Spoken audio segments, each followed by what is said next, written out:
내일 17일 월요일부터 21일 금요일까지 매일 새벽 5시에 가나안 정복 감사 특세를 하나님께 올려드리게 됩니다. 부디 감사의 기적이 임하는 복된 특별 새벽 부흥회에 여러분 함께 기도하며 은혜를 사모하시고 함께 기도하는 자리를 지켜주시기를 부탁드립니다. 이번 가나안 정복 감사 특세를 준비하며 하나님이 저에게 주신 말씀이 있습니다. 그것은 바로 기도의 눈물을 쏟아 부으라는 말씀입니다. 우리가 강단을 아름답게 새롭게 리모델링했지만 여러분, 아무리 아름다워도 기도의 눈물보다 더 아름다운 것이 없다고 생각합니다. 엘리야 선지자가 하나님을 위한 제단을 쌓고 그 위에 물을 가득 부었습니다. 그리고 하나님께 기도했습니다. 야훼 하나님, 응답하여 주시옵소서. 이 백성으로 하여금 야훼께서 하나님이시며 그들의 마음을 돌이키게 하시는 하나님이신 것을 알게 하여 주옵소서. 그 부르짖음의 기도에 어떤 역사가 일어납니까? 하늘에서 불이 임했습니다. 전 이번 가나안 정복 감사 특세가 하늘에 불이 임하는 감사의 예배가 되기를 사모합니다. 이 시간 함께 마음을 모아 주의 음성 듣기를 사모하는 마음으로 감사의 고백을 주님께 먼저 드리기를 원합니다. 거룩하신 하나님, 주께 감사드리세. 날 위해 이 땅에 오신 독생자 예수, 나의 맘과 이 뜻 다해 주를 사랑합니다. 날 위해 이 땅에 오신 독생자 예수, 내가 약할 때 강함 주고 가난할 때 우리를 부욕해 하신 나의 주 감사. 내가 약할 때, 내가 약할 때 강함 주고 가난할 때 우리를 부욕해 하신 나의 주 감사 감사.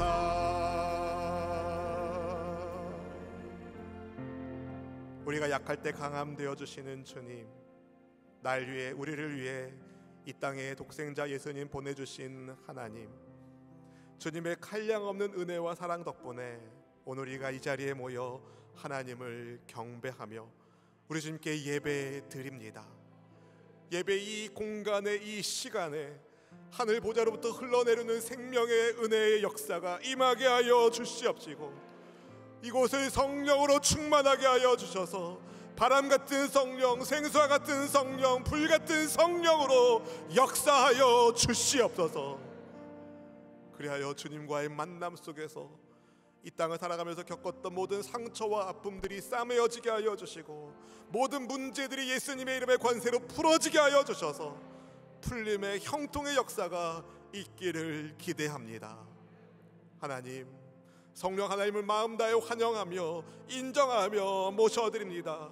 이 강단을 주의 불로 충만하게 채워주시옵시고 생명의 말씀이 온전히 증거되게 하여 주시사 전하는 저와 받으신 성도님들이 함께 하나님의 영광을 보는 은혜를 허락하여 주시옵소서.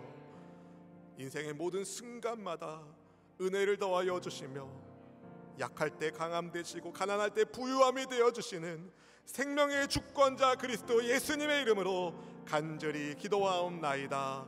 아멘. 할렐루야. 하나님이 여러분 사랑하십니다. 함께 예배하는 지체들에게 인사하면 좋겠습니다. 예수님 안에서 축복합니다. 예수님 안에서 사랑합니다. 제 모니터를 좀만 키워주세요. 호랑이는 죽어서 가죽을 남기고 사람은 죽어서 무엇을 남길까요? 이름을 남깁니다. 그런데 이름도 이름 나름입니다. 나쁜 이름을 남기는 사람이 있는 반면에 좋은 이름을 남기는 사람도 있지요. 여러분, 어떤 이름을 우리는 남겨야 될까요? 좋은 이름을 남겨야 합니다. 본문 1절 말씀은 이렇게 시작합니다. 같이 읽어보실까요? 좋은 이름이 좋은 기름보다 낫고 죽는 날이 출생하는 날보다 나으며. 좋은 이름을 남겨야 합니다. 세번역 성경은 좋은 이름을 명예라고 번역하고 좋은 기름을 값비싼 향유로 번역했습니다. 명예로운 이름은 대대로 이어지지만 아무리 값비싼 향유라 하더라도 시간이 지나면 그 향기는 날아가게 되어 있습니다. 따라서 명예가 값비싼 향유보다 훨씬 낫습니다. 근데 호랑이는 죽어서 가죽을 남기고 사람은 죽으면 이름을 남기는데 그리스도인은 좀 다릅니다. 그리스도인들은 죽으면 예수님과 함께 했던 이 땅에서의 은혜의 이야기, 영광스러운 믿음의 스토리를 남기게 되어 있습니다. 서울 양화진에 양화진 외국인 선교사 묘원이 있는데요.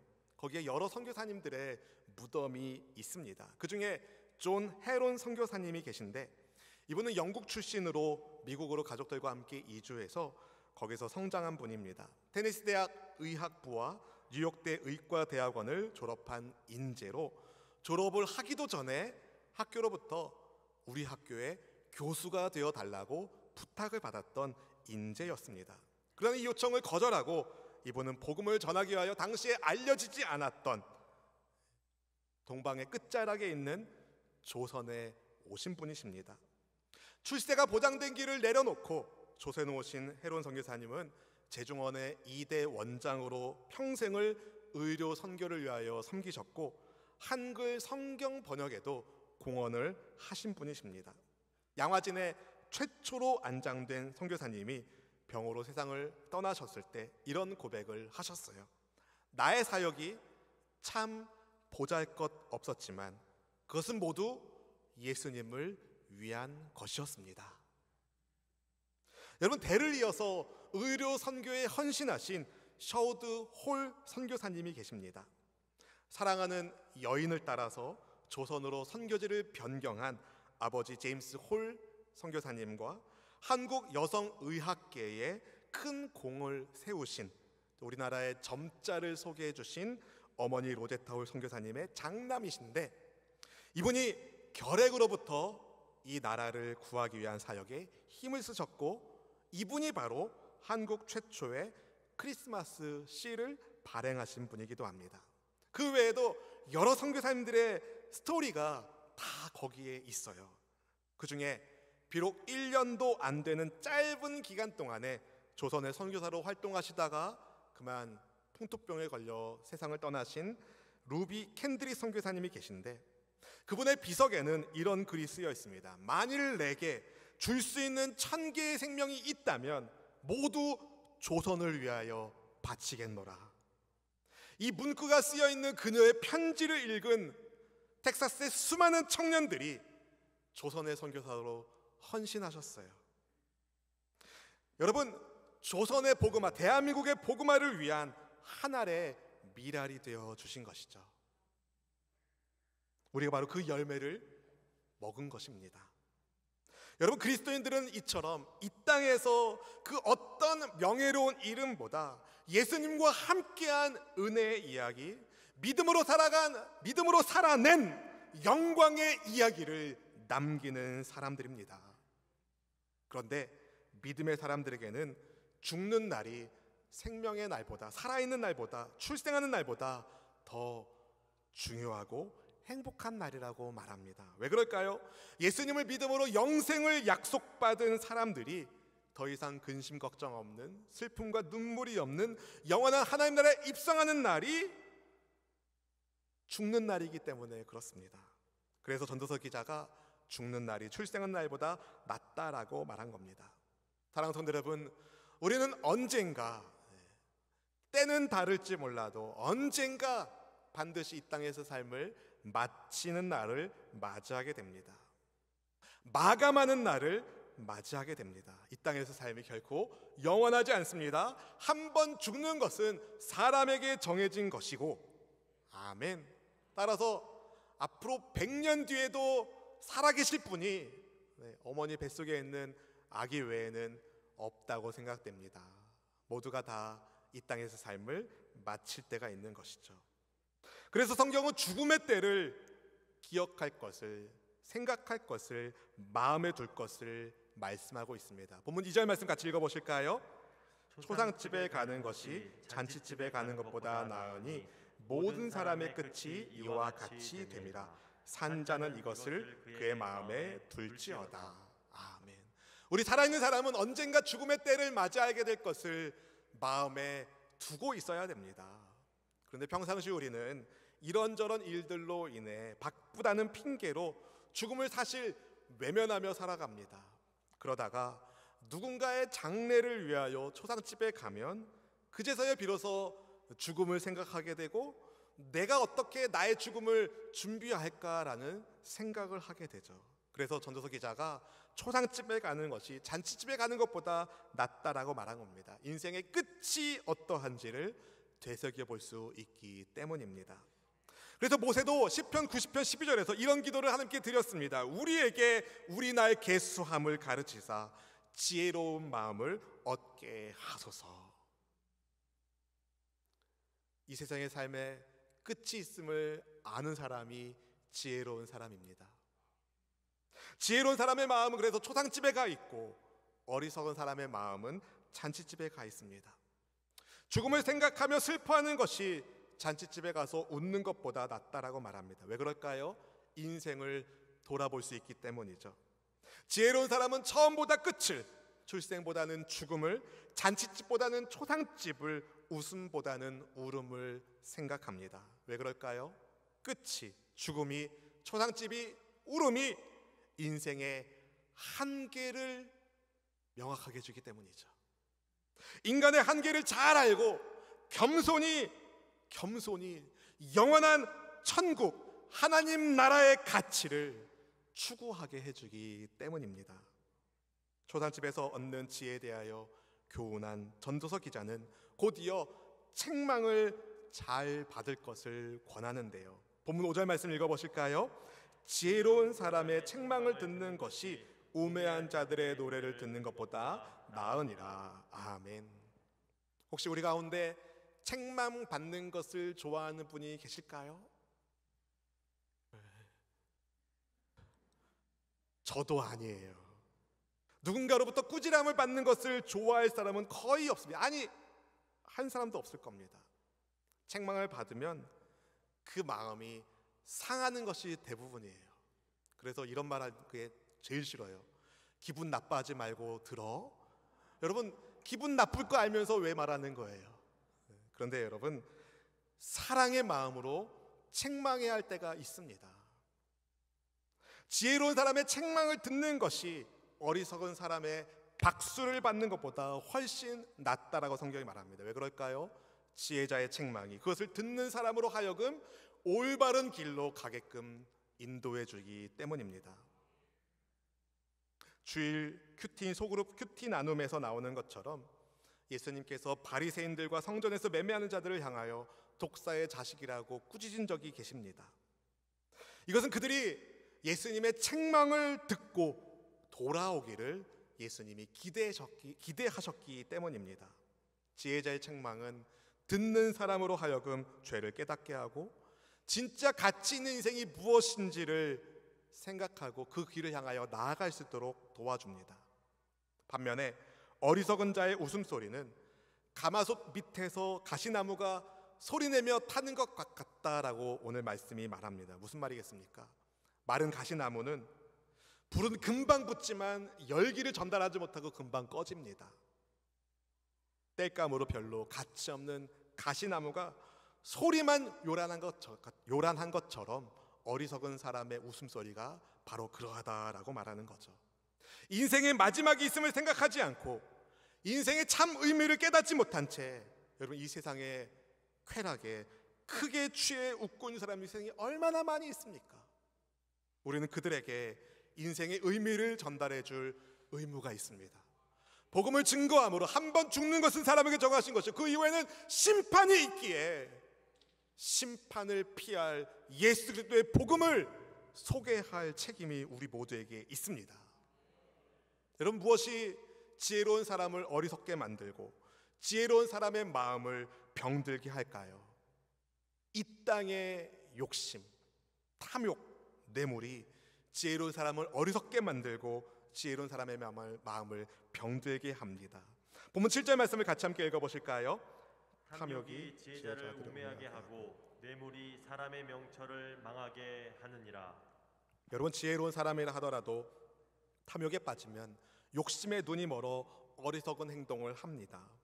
뇌물을 받으면 그 뇌물에 마음이 묶이게 되어 있습니다. 지혜롭게 행동할 자유를 잃어버리게 됩니다. 누가 한 말입니까? 전도서의 시작은 다윗의 아들 누구의 전도서라고 말해요. 누구겠습니까, 여러분? 솔로몬. 누구보다도 지혜로웠지만 이 땅의 탐욕에 넘어져 봤었던 솔로몬이 우리에게 진지하게 경고하는 거예요. 세상의 탐욕과 뇌물을 조심해라. 인생을 잘 마무리할 지혜를 얻어야 합니다. 여러분, 시작이 반이라는 말이 있습니다. 들어보셨죠? 시작이 반이다. 여러분, 용두삼이라는 말도 있어요. 잘 마무리하는 것이 중요하죠. 그래서 전도서 기자가 이렇게 당부하고 있습니다. 본문 8절 9절 말씀을 같이 함께 읽어보실까요? 일의 끝이 시작보다 낫고 참는 마음이 교만한 마음보다 나으니 급한 마음으로 노를 바라지 말라. 노는 우매한 자들의 품에 머무름이니라. 일을 시작할 때보다 끝낼 때가 훨씬 좋습니다. 별로 동의 안 하시는 것 같은데요. 여러분, 출근할 때보다 퇴근할 때가 훨씬 좋아요. 출근할 때보다 퇴근할 때가 더 싫은 분 안 계시네. 다 좋아하시네요. 여러분, 출근할 때보다 퇴근할 때가 더 좋아야 해요. 그러려면 근무 시간에 보람 있게 일해야 퇴근할 시간이 즐겁죠. 인생도 퇴근할 때가 좋아야 해요. 아무리 화려하고 멋진 인생을 살아도 그 끝이 사망이라면 그 인생은 망한 겁니다. 마무리가 좋아야 합니다. 인생을 잘 마무리하려면 자만하지 말고 하나님을 경외하며 인내해야 합니다. 급한 마음으로 화를 내지 말고 실수를 줄이고 인내하는 삶의 지혜가 있어야 합니다. 어리석은 사람의 품에 자리 잡은 분노를 품은 그 사람뿐만 아니라 그 주변의 사람들도 태웁니다. 그래서 해가 지도록 분을 품지 말아야 돼요. 분을 내어도 죄는 짓지 말아야 됩니다. 마귀에게 틈을 주면 안 됩니다. 에베소서 4장 26절 27절 말씀 같이 읽어보실까요? 분을 내어도 죄를 짓지 말며 해가 지도록 분을 품지 말고 마귀에게 틈을 주지 말라. 요즘 뉴스를 보면 가슴이 답답합니다. 우리 사회가 병든 사회가 되고 있다는 생각을 해요. 분노 조절 장애가 정말 이 사회를 어둡게 만들고 있다는 생각이 많이 듭니다. 그 어느 때보다도 사람들 안에 화가 많은 것 같아요. 무엇이 그들을 그렇게 화가 나게 만들까요? 그 어느 때보다 하나님의 은혜가 필요한 시대를 지금 우리가 살고 있는데 여러분, 화가 많이 나십니까? 하나님 앞에 부르짖어 기도하지 않아서 그래요. 부르짖어 기도하십시오. 가슴에 화를 품고 살지 말고 하나님께 부르짖어 아뢰시기를 바랍니다. 여러분, 화는 품고 있으면 병이 되잖아요. 화병이 생깁니다. 근데 이 화를 사람에게 풀면 그도 다치고 나도 다쳐요. 그런데 하나님께 토로하며 하나님께 부르짖어 그 분노를 다 쏟아내면 우리 하나님 우주보다 넓은 마음으로 그 모든 것을 받아주시고 평강의 마음을 허락하여 주십니다. 그 하나님이 내 인생의 주권자이심을 인정하고 주님을 따르시길 바랍니다. 그러면 인생의 불평, 불만이 사라지고 분노가 사라지고 감사가 넘치게 되어 있습니다. 여러분, 예전이 좋았다며 과거만 그리워하지 말고 오늘 주시는 주의 은혜를 사모할 수 있기를 주님의 이름으로 축원드립니다. 본문 10절 말씀을 같이 읽어보실까요?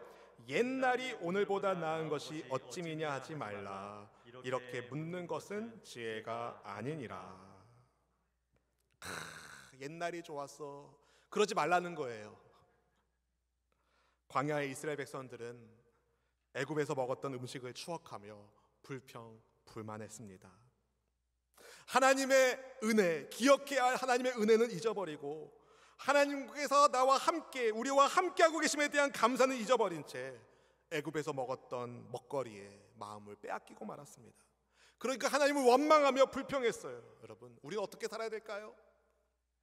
하나님의 은혜에 감사하며 지금 내게 주신 시간을 소중하게 사용하시며 지혜롭게 사는 우리 모두가 되기를 축복합니다.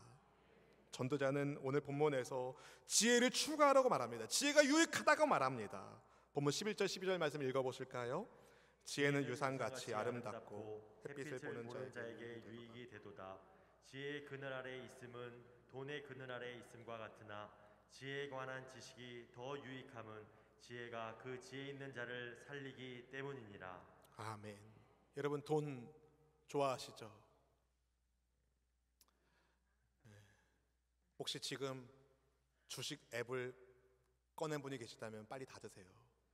돈보다 귀한 지혜를 얻어야 합니다. 여러분, 돈이 사람에게 정말 많은 유익을 주죠. 배고픈 사람은 돈을 이용해서 먹거리를 사서 먹을 수 있고, 아픈 분은 그 돈을 이용해서 병원에 가서 치료를 받을 수 있지 않습니까? 돈은 이 땅에서 살면서 우리에게 정말 필요한 겁니다. 많은 사람들에게 돈이 유익함을 줍니다. 그런데 돈보다 지혜가 훨씬 더 유익하다는 거예요. 왜냐하면 돈은 그 사람의 목숨은 보장 못합니다. 그 사람의 영혼은 보장할 수 없습니다. 그러나 하나님을 경외하는 지혜는 그 사람의 영혼을 생명의 길로 인도해 줍니다. 그 지혜가 우리 예수님이십니다. 하나님의 지혜이신 예수님을 우리는 만나야 하고 그분을 붙잡아야 합니다. 범사에 주님을 의지하시길 축복합니다. 우리의 인생이 정말 혼란스럽게 돌아가는 것 같이 느껴져도 사실 우리의 삶은 선하신 하나님의 뜻대로 인도받고 있습니다. 하나님은 주님의 뜻대로 굽게도 하고 펴지기도 하시는 분이세요. 하나님이 굽게 하신 것, 하나님이 구부리신 것을 필 수 있는 사람이 없고 하나님이 펴신 것을 구부러뜨릴 사람이 없습니다. 본문 13절 말씀이 이렇게 말하죠. 읽어보실까요? 하나님께서 행하시는 일을 보라. 하나님께서 굽게 하신 것을 누가 능히 곧게 하겠느냐. 모든 것이 하나님의 뜻대로 이루어집니다. 하나님의 섭리대로 이루어집니다.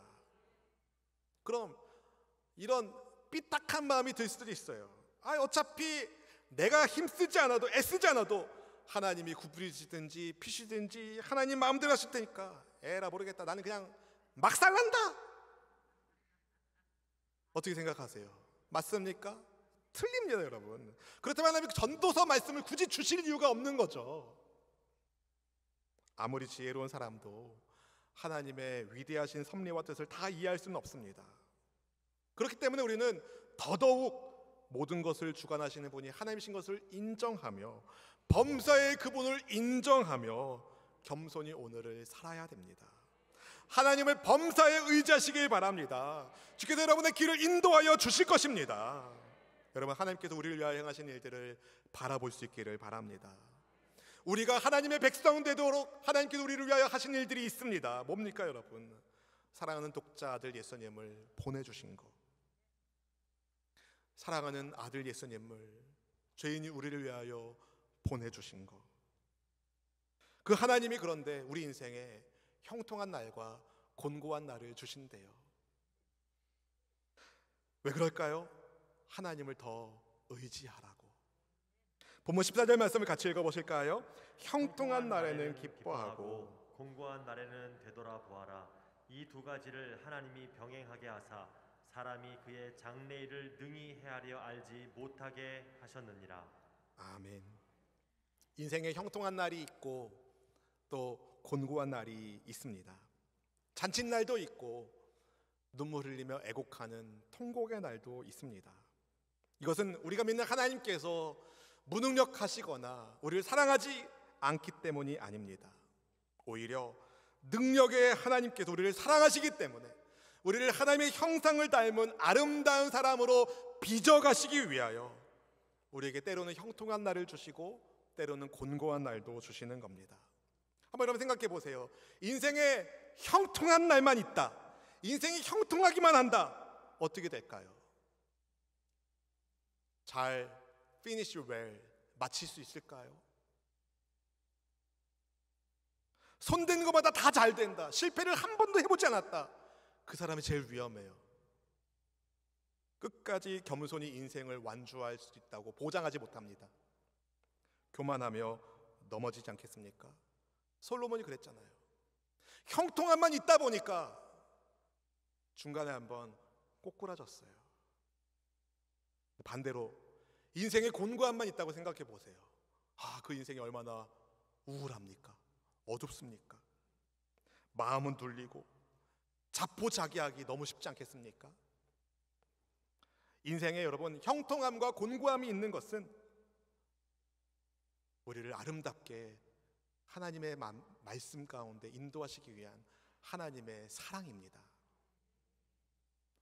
설교 원고에 안 썼는데요, 갑자기 비빔밥이 생각나요. 여러분, 형통함과 곤고함이 잘 버무려져서, 할렐루야, 단맛과 쓴맛이 잘 버무려져서 아름다운 향기 나는 우리의 인생이 되길 주님의 이름으로 축원드립니다. 하나님은 우리 인생에 형통할 때와 곤고한 날을 허락하셔서 장래일을 예측하지 못하게 하십니다. 그것을 아는 사람이 하나님의 절대 주권을 인정하며 하나님을 의지하게 되어 있어요. 여러분, 우리의 인생은 마치 롤러코스터 같아요. 놀이공원에 가면 내려갔다가 막 빙글빙글 도는 롤러코스터 여러분 아시죠? 예전에 한 TV 프로그램에서 김국진 씨가 한 말인데요,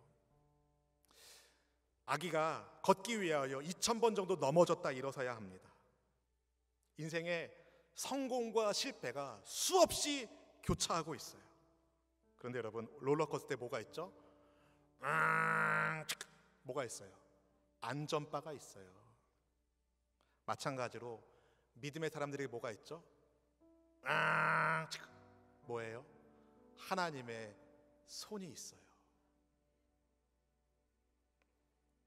여러분, 형통하십니까? 아니면 곤고하십니까? 하나님의 손길이 우리를 붙잡고 계십니다. 형통하시다면 감사로 하나님께 영광을 드리고, 곤고하시다면 기도로 하나님께 호소하세요. 하나님을 의지하세요. 인생이 예측대로 되지 않기 때문에 더더욱 하나님을 의지하게 될 것이고, 더더욱 하나님을 의지할 때에 우리의 인생은 소망의 꽃을 아름답게 피게 될 줄로 믿습니다. 그리고 여러분, 우리는 모두 언젠가 이해되지 않는 롤러코스터 인생을 마칠 날을 맞이하게 됩니다. 여러분, 롤러코스터 아무리 재밌어도 계속 탈 수 없죠. 때가 되면 나와서 집으로 가야 돼요. 롤러코스터 같은 인생 열차에서 내려서 하나님의 집에 갈 때가 옵니다. 그때 우리 모두가 그날을 소망으로 맞이할 수 있기를 바랍니다. 오르막이 있으면 내리막이 있고, 내리막이 있으면 오르막이 있는 롤러코스터 같은 인생이지만, 우리를 신실하게 인도하시는 하나님의 말씀에 아멘하며 순종함으로 하나님께 인정받고 하나님께서 상 주시는 우리의 삶이 될 수 있기를 간절히 축복합니다. 사랑하는 성도 여러분, 내일부터 우리 공동체는 가나안 정복 감사 특세로 새벽을 깨울 겁니다. 이번 특세가 여러분, 하나님과 동행하는 믿음의 스토리가 써지는, 은혜의 스토리가 써지는, 축복의 스토리가 써지는, 문제 응답, 문제 해결의 은혜의 이야기가 써지는 가나안 정복 특세가 되기를 원합니다. 영원한 날을 소망함으로 우리에게 주어진 매일매일의 삶을 기도로 열고 기도로 다듬으로 여러분 삶 가운데 형통의 역사뿐만 아니라 생명의 역사가 충만하게 임하길 주님의 이름으로 축원드립니다. 축원드립니다. 함께 찬양할까요? 내 인생 여정 끝내요 강 건너 언덕 이를 때 하늘 문 향해 말하리. 예수 인도하셨네. 예수 인도하셨네. 매일 발걸음마다 매일 발걸음마다 예수 인도하셨네. 나의 무거운 죄짐을 모두 벗고 하는 말 예수 인도하셨네. 이 가시밭길 이 가시밭길 인생을 허덕이면서 갈 때에 시험과 환난 많으나 예수 인도하셨네. 매일 발걸음마다 예수 인도하셨네. 나의 무거운 죄짐을 모두 벗고 하는 말 예수 인도하셨네. 우리의 신앙의 고백입니다. 내 밟은 발걸음마다 주 예수 보살피시사 승리의 개가 부르며 아멘 주를 찬송하리라. 아멘. 매일 발걸음마다 예수 인도하셨네. 나의 무거운 죄짐을 벗고 하는 말 예수 인도하셨네. 매일 발걸음마다 매일 발걸음마다 예수 인도하셨네. 나의 무거운 죄짐을 모두 벗고 하는 말 예수 인도하셨네. 사랑하는 성도 여러분, 어떤 사람이 예수님의 인도하심을 체험할 수 있겠습니까? 기도 응답을 체험한 사람, 예배의 은혜를 체험한 사람, 살아계신 하나님을 만난 사람, 그 사람들이 고백할 수 있습니다. 이 시간 같이 기도하기를 원합니다. 내 인생의 모든 여정이 하나님께서 인도하고 계심을 믿습니다. 우리의 발걸음마다 주님 보살피심을 의지하며 이 시간 간절한 마음으로 기도하기를 원합니다. 성령 우리를 충만하게 하여 주시고 이 땅에 사는 우리 모든 주의 백성들의 삶 가운데 하나님을 더욱 의지하는 믿음을 더해달라고, 우리가 주님을 더욱 의지하길 원합니다. 함께 사모하는 마음으로 주님 부르고 간절한 마음으로 기도하겠습니다. 주여